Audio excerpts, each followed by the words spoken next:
Tweetla. Probably Check. picking me up. 1, 2. Yeah. Check. Reagan on there. I was going to just sort of start off with a thing and just sort of talk about the sort of situation in America since sort of Reagan's been elected, and the sort of moral majority, things like this, are all sort of increasing their power. Well, a lot of the right-wing political groups who used to do all their things in private now have sort of a carte blanche to do it in public, meaning you no longer get hassled by the law or whatever if you're a member of the Ku Klux Klan, or go around beating up black people. And the Moral Majority, for those who don't know, is a religion-for-profit organization led by an evangelist minister, a TV minister who preaches on Sunday mornings on the old-time gospel hour, named Jerry Falwell, who, unlike a lot of the other TV ministers, Falwell wants political power, and with Reagan he's been able to get it because he put a hell of a lot of the $50 million a year he earns into Reagan's campaign as a trade for Reagan coming out in favor of banning abortions, forcing people to pray in public schools, and more aggressive police state tactics against political dissent. And the result has been there was about 5 people shot to death by the Ku Klux Klan at a demonstration in North Carolina who got let off with no charges. And people who are members of the Ku Klux Klan have been able to get elected to political office in San Diego and some other places, and that's never happened before. And plus, slowly but surely, the media has been coming up with more and more stories about how cruel and evil the Russians are, and how it's necessary for America to get ready and fight those Russians and go blow people's heads off in El Salvador, and get ready to go to war against Muammar Gaddafi. There's a lot of war fever going on in America, not as much as there was when Iran had the hostages. But they're still trying to fan some kind of racist sentiment whenever they can, especially anti-Arab sentiment. Because I think now that El Salvador is petering out in the eyes of the American public, even if it isn't in the eyes of the El Salvadorian public, I think Reagan and his cronies have their eyes on Libya as a place to launch another war. Reagan is also really, really open about how corrupt he is. He openly awards a lot of posts in his administration to his friends and people in industries who put a lot of money into his campaign. The Bechtel Corporation ran an ad in their annual report saying that we have the President of the United States, and sure enough, the Secretary of Defense is a former chairman of Bechtel Corporation. Bechtel sells more nuclear reactors to the Third World than anybody else. They also almost got Secretary of State as well. So it's simply a sort of mafia thing that you sort of move on in, that you sort of defend and you increase your business. Yeah, the Reagan is... I don't know whether he's directly tied to the mafia or not. He's been close friends with Frank Sinatra for years and years and years, dating back to showbiz, and Sinatra is kind of the public spokesman of the mafia, whether he'll admit it or not. And the only union that endorsed Reagan was the Teamsters, who were the truck drivers and things. And as soon as Reagan took office, the new guy they elected to run the union was under indictment for racketeering at the time. He still is, but they just elected him anyway. Reagan ain't gonna care. One thing I don't think people have heard about over here, maybe the scariest person in the Reagan administration of all, even more than Alexander Haig, is his Secretary of the Interior, James Watt, who the Interior Department controls all the national parks. They control all federal land, which is about 3/4 of the western United States, for leasing it for coal and oil and shit like that. And they also control all the American Indian reservations. And what Watt is doing is he wants to strip mine national parks and license out all the federal land he can to his friends, the Coors beer people who own a lot of mining firms and things, and Coors is one of Reagan's close friends and shit, to strip mine as much of the country as they can to keep industry sort of living on borrowed time. And people asked Watt at a press conference, well, what about our grandchildren? And he said, well, by then we will have seen the second coming of the Lord. Meaning, maybe Reagan thinks this way too. He'll just fuck up the country as much as possible because the end is near anyway. I mean, do you see any sort of equivalent to what's happening over here? I mean, can you sort of see it? I mean, apparently what Reagan was up to was based in some ways on what he saw happening in England.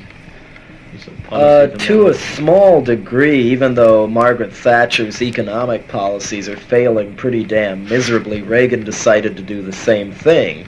The motive, again, being to starve poor people to death while his friends make more money. And I think after the riots happened in England, among other things, the media wouldn't really say much about it in America, just that little paragraph, 100,000 people demonstrated online, a bunch of buildings burned, now you got to read the sports page and things. And they're blaming it all on, they're calling it a race riot and everything, ignoring the fact, or I assume as a fact, that it was a pretty well organized set of riots, which they don't want American people to realize that you can really organize white people, black people, and everybody else who wants to see a bank come tumbling down can actually make it happen.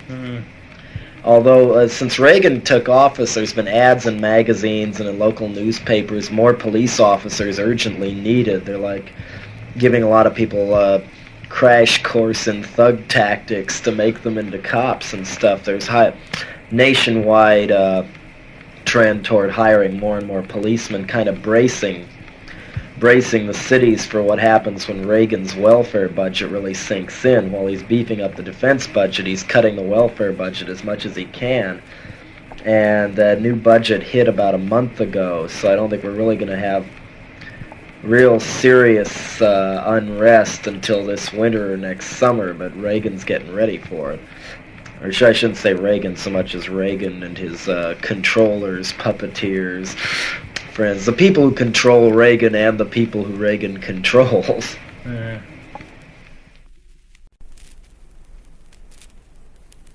That type of person, the sort of more majority type, the people that are getting into power now, or sort of actually coming into the open about their power, being fairly sort of explicit and open about it. It's quite a difficult situation because they seem to be the type of person that say they're convinced they're right, and then but they're on top of that they're convinced that they're right to think that they're right. The moral majority's basic logic is, God is on my side. I'm carrying the Lord's sword, and I'm totally right, and God will vindicate me while I make hell for everybody else on earth. Another thing Reagan did recently was he signed an order giving the CIA permission to spy on American citizens inside America, which has never happened before. He legalized that and legalized the CIA infiltrating political parties and organizations, including the Democrats or and whatnot. Well, theoretically, it would include the Democrats if they see a threat to national security or whatever. The only other time the CIA ever did this was for Nixon, and of course that turned into the Watergate scandal and brought Nixon down. So what Reagan has just done with the stroke of his pen is legalized Watergate. I mean, have you sort of had any? Has that affected you in any way? I mean, or was that going on before? Have you had people sort of investigating you? It's hard to say, really. In America, children are never allowed to see the records kept of them by the schools from first grade on up. So who knows where those records go or what is put into it. Teachers are asked at the end of every year to write what they think of each kid and why, and to cite specific incidents. Of course, this all has got to go in a file somewhere. I saw a couple on a desk once in 6th grade and had a picture every year of the kid from first grade on up, and little things like, so-and-so seems to show a great disinterest in blah blah blah blah blah.